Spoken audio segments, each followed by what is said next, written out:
In this video, I will compare Binance and eToro to help you decide which platform is best for crypto trading, stocks, and investing.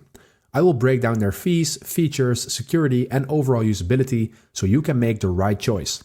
And I've been using Binance and eToro for 2 years now, so I am sure that I can tell you everything you need to know.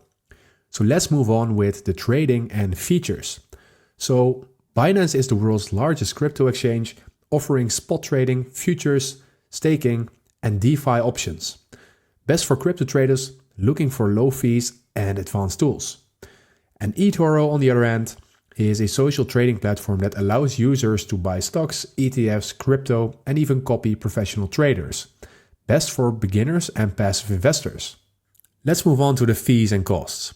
Well, Binance has low trading fees, 0.1%, with discounts for BNB token holders, and withdrawals and deposits vary by method. And eToro has commission-free stock trading, but charges spreads on crypto trades and a $5 withdrawal fee. So that is something that you need to keep in mind. And let's go on to the user experience and security. Binance is best for advanced traders with hundreds of crypto pairs, leverage trading, and staking rewards. eToro, on the other hand, is best for social traders, allowing users to copy top investors and trade both stocks and crypto easily.